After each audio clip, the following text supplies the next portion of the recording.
Some scary moments inside American Airlines Flight 3023 today. Supposed to take off from Denver International Airport just after 1 o'clock this afternoon. Never made it off the runway. 9 News reporter Shalima Maharaj is live from DIA tonight. What have we learned about what exactly went wrong with this plane today, Shalima?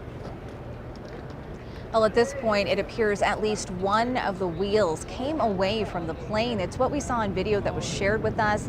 It's also what we've heard from a number of passengers who say they not only felt that moment, but they also smelled burning rubber.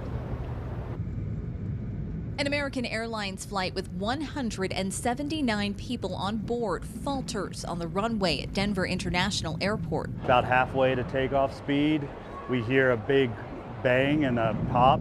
Until one of the wheels flies off the plane and into a nearby field. The pilot immediately started abort procedures for taking off. You could feel him start to hit the brakes. Sean Williams was on the first leg of a family trip to Buenos Aires. A few seconds later, someone's kind of looking out the window and yells fire. My biggest thing was I was just hoping that it stays on the runway. Emergency slides were deployed, allowing passengers to get off the plane. We were going down them.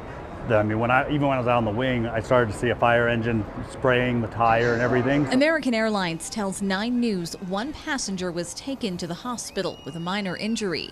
I've been flying for almost 60 years and I've never had to evacuate a plane. The airline says the plane, a Boeing 737 MAX 8, had experienced a maintenance issue involving a tire before takeoff. Luckily, we weren't airborne yet. Otherwise, I don't know how you would land without the landing gear. Fortunately, everyone on board managed to make it off safely. Many able to be rebooked on other flights. And so they're rerouting us. We're going to miss out on 2 days of our trip, but at least everyone's safe. Now, passengers tell us the plane was actually out on the runway for close to an hour before it even began to depart. In the meantime, the FAA will be investigating. For now, it's back to you in studio. Lima, thank you for your reporting tonight. Goodness. It was a hot Saturday, but brace yourself because tomorrow's even warmer and we could see near triple-digit temperatures, maybe even flirt with some records the next few days. Not a great scenario for fire danger around the state.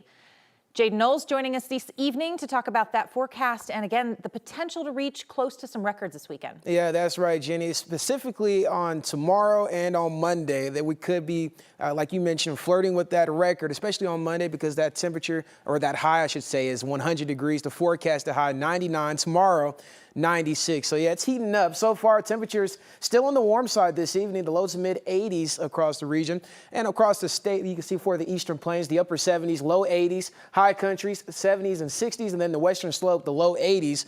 Overall, a nice and quiet night. There's some isolated showers out there still moving through the northeastern portions of the state. So far here in the metro area, we are nice and dry. The next 3 days, though, that's the weather headline. That's the weather story, what we're talking about. You can see those upper 90s there. 99 on Monday, then also 92 on Tuesday. I'll tell you when we're going to finally see the cooler temperatures and, of course, some more rain chances in my full forecast. Jenny? All right, Jaden, thank you.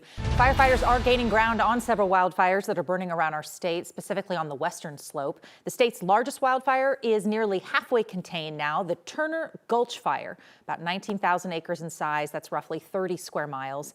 It's burning near Gateway in Mesa County. Officials say this one got started by lightning sparks.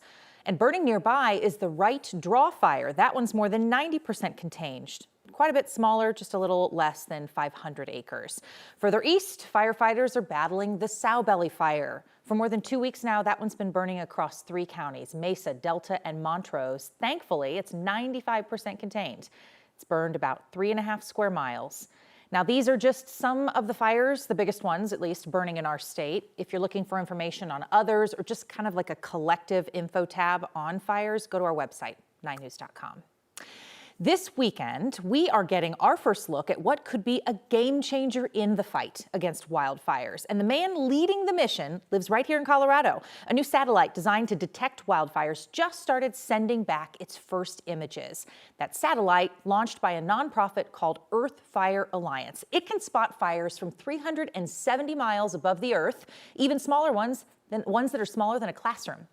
Colorado's Division of Fire Prevention and Control is one of 8 early test partners helping refine this technology. The goal is to deploy a total of 52 satellites covering the entire globe by 2030. We are seeing the images and the data coming from the satellite that is going to change the way we understand fires and change the way our firefighters can respond to wildfires. Dispatch centers will be able to see emerging fires happen, see which ones are hot, which ones are low intensity, which are moving, and which ones are close to threatened neighborhoods or ecosystems. The Earth Fire Alliance plans to launch 3 more satellites next year, all of these funded through donations. Denver police are investigating yet another deadly crash involving a pedestrian last night. This one happened at the intersection of East Iliff Avenue and South Parker Road in Denver's Hamden neighborhood. Police have not released any more details about what led up to the crash. We know the pedestrian that was hit went to the hospital where they later died. Denver police say the driver, they stayed at the scene and is cooperating with the investigation. Heads up, if you are heading to the airport this weekend, crews will be doing some pavement repairs along Pena Boulevard near the East Terminal. DIA says those repairs will start tonight and last until 5 o'clock tomorrow morning. East Terminal traffic will be rerouted to Newcastle Street and 78th Avenue before reconnecting with outbound Pena. Ultimately, if you have an early morning flight tomorrow, first off, get to bed. Second, just make sure you plan ahead for any traffic.